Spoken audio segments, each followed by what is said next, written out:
2014 तक बनारस के इतिहास में सबसे ज्यादा जो यात्री गया था बनारस में दर्शन करने वाराणसी बाबा विश्वनाथ के, वो 68 लाख हिंदू गए थे। 68 लाख। 2014 की फिगर मुझे याद है, 65 करोड़, 65 लाख या 68 लाख, इतने आदमी आए थे बनारस। मनीष जी ने सही कहा, कोई ऐसा थोड़ी कि अलग से हिंदू आकर कोई अलग से हिंदुस्तान में आ गए करोड़ों हिंदू। इससे पहले कहीं और रहते थे, यहीं रहते थे। मनीष जी, दर्शकों को बता दूं, इसमें तीर्थाटन वाली तो अभी राशि शामिल ही नहीं है। इसमें तीर्थाटन में राशि शामिल नहीं है। और तीर्थाटन पे कैसा खर्चा होता था, कैसे लोग तीर्थाटन करते थे, इसका एक आंकड़ा बताता हूं कि 2014 तक बनारस के इतिहास में सबसे ज्यादा जो यात्री गया था बनारस में दर्शन करने वाराणसी बाबा विश्वनाथ के, वो 68 लाख हिंदू गए थे। 68 लाख। और अब की जो पिछला साल 2024 का खत्म हुआ है, उसमें 13 करोड़ दर्शन करने गए। 13 करोड़। तो 68 लाख को अगर आप 13 करोड़ को, तो कम से कम 20 गुना ज्यादा, 20 गुना ज्यादा जो लोग हैं। तो तीर्थाटन वाला तो अभी आंकड़ा, तीर्थाटन का आंकड़ा अगर इसमें जोड़ दूंगा केवल उनके आने जाने के खर्च का, रहने खर्च का, तो ये आंकड़ा 20 लाख करोड़ पहुंचेगा, जो मैं अभी आपको 16 लाख करोड़ बता रहा हूँ। 16 लाख करोड़ तो मैंने सिर्फ उसकी बात की जो त्योहारों पे खरीदारी की है, हिंदू पर्वों पे, और वो भी केवल 7, यानी दिवाली का सीजन, और उसके अलावा केवल 6 के नाम लिए हैं मैंने। उन 6 की आपको राशि बताई जिनकी इसमें मेरे ख्याल से दुर्गा पूजा का मतलब राशि है ही नहीं शायद। नहीं, दुर्गा पूजा तो शामिल है मनीष, दुर्गा पूजा शामिल है, क्योंकि वो दिवाली का सीजन तो नवरात्र से ही शुरू होता है। लेकिन उसके अलावा छोटे छोटे त्योहार पता नहीं कितने हैं, हर जगह लगे रहता है, हर महीने कुछ ना कुछ रहता है। उनको छोड़ दिया गया, केवल ये 6 बड़े पर्व और उसके अलावा ये दिवाली, उसमें 16 लाख करोड़ रुपए का, और सिर्फ धर्म कर्म के नाम पे जो आदमी ने खरीदारी की उसकी। और जो मनीष जी कह रहे हैं, जो पर्यटन वाली बात, कि जो लोग दर्शन करने जाते हैं करोड़ों की संख्या है।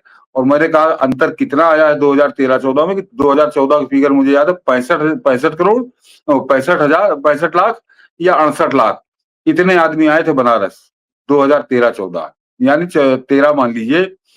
और आज की तारीख में जो पिछला साल खत्म हुआ, 13 करोड़ लोग पहुंचे हैं। और अयोध्या की जो बात की मनीष जी ने, तो अयोध्या तो पूरे साल में 2-3 लाख आदमी जाता था, 2-3 लाख। और वहां भी संख्या करोड़ों में है, अभी एग्जैक्ट फिगर आएगी कि करोड़ों में है। कम से कम 10 करोड़ लोग अयोध्या पहुंचे। तो ये जो गए हैं, इन्होंने आने जाने खाने रहने पे जो खर्च किया है वो क्या अलग है, लेकिन वो खर्च किस बात हुआ, आने जाने रहने खाने पे तो खर्च हुआ है, लेकिन हुआ तो धर्म कर्म के लिए, भगवान राम के दर्शन करने गए या बाबा विश्वनाथ के दर्शन करने गए। तो मनीष जी का सवाल बहुत महत्वपूर्ण है। ये समझिए कि हिंदू इतना सक्षम हुआ है कि वो अपने आराध्य को, अपने ईश्वर के दर्शन करने के लिए वो जाता है और वो पैसे खर्च करता है। अन्यथा 2013 से पहले क्यों नहीं जाता था? क्योंकि यहाँ पे कंस का राज था, कंस का।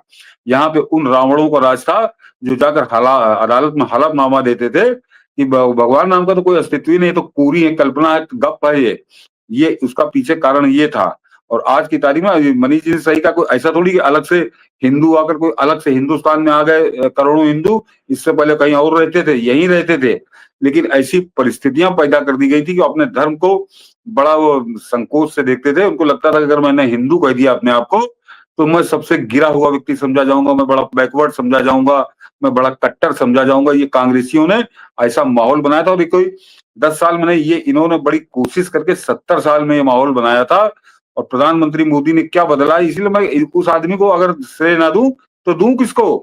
क्योंकि इससे पहले 70 साल में ऐसी भावनाएं क्यों नहीं उमड़ी, ऐसी आस्था क्यों नहीं उमड़ी, ऐसे लोग, करोड़ों लोग बाबा विश्वनाथ के दर्शन करने क्यों नहीं गए?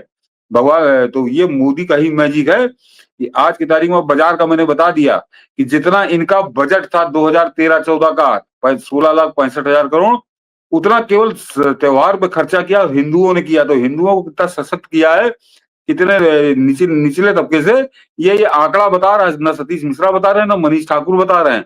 इसको जाकर आप कहीं भी चेक कर सकते हैं। तो ये प्रधानमंत्री मोदी का कमाल नहीं तो किसका कमाल है?